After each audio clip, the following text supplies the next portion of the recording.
It's obvious what's being done out here. It's on a nightly basis. I hope the world can see now what's really going on out here, because it's getting ridiculous. The past 5 years, TikTok has spread like the bubonic plague. And while the car community may be immune to some of the brain-dead activities that occur on the website, there will inevitably be some car people that decide that they want to spice things up a little bit and do stupid things in order to get attention from other like-minded car people. One recent car trend on TikTok is to build the most obnoxious and least functional car imaginable. And this trend has led to many people sinking hundreds of thousands of dollars into cars that look as if one strong gust of wind would scatter them into a million pieces, just to get one tiny slice of clout in order to promote crypto scams and giveaways that will drain your bank account if you even think about signing up for them. And while most of these idiots are not criminals, most of these cars look as if they are dangers to everyone on the road and the owners themselves. A great example of this sort of automotive tomfoolery is the unusual, to say the least, Nissan 350Z being built and displayed on the MLZ Garage YouTube and TikTok accounts. About 9 months ago, this Nissan 350Z and its owner were in a pretty bad wreck in the California mountain roads. And since then, this car, which was already quite extreme, has been rebuilt in a far more impractical way and has really kind of piqued my interest as to why the owner would go about building his car in this fashion. And the really noticeable thing about this Nissan Z in particular is the almost cyberpunk looking rear exoskeleton structure that replaces much of the back of the car, and the almost appallingly wide fenders that make even the most Hot Boys spec deep dish wheels look almost normal compared to the rest of the car. And this cruise ship rivaling width and other aspects of the car that make it look like an extra from a Transformers movie make it look very, very unique compared to a lot of the same cheap and tasteless BRZs, Civics, and 350Zs that are very, very popular on TikTok with their ruffles looking over fenders, cheap wheels, and criminally poor quality wraps.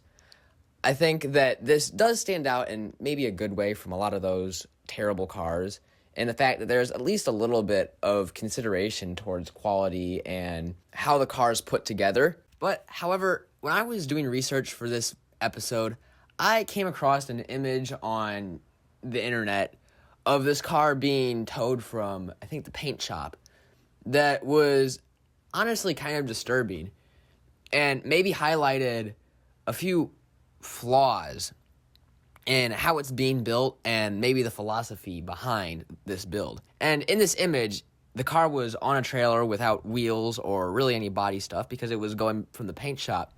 But the trailer, honestly, didn't even really look like a trailer.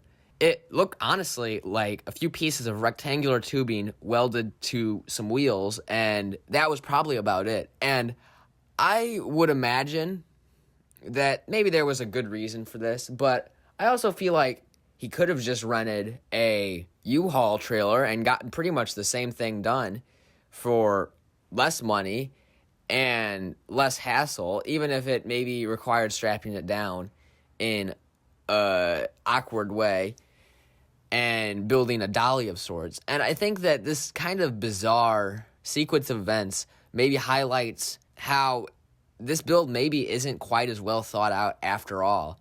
And maybe the owner doesn't understand the intricacies of mating two engines together and building such a wide car, and obviously he doesn't really know that much about trailers, so maybe he doesn't realize that it probably won't be able to fit on a trailer to go to a track day or a car show. And I think this sort of oversight is honestly a good way of summing up the way that I think a lot of these TikTok and Instagram builds are made, and that would be without a lot of attention to detail and really thinking through the different challenges that building a car would bring up, and maybe just taking the easy or cheap route as opposed to doing something properly. Another wonderful example of the sort of idiotic builds that are very, very popular on TikTok nowadays is, once again, the RX-8 built by Stancy Pants. And I've talked about this car previously,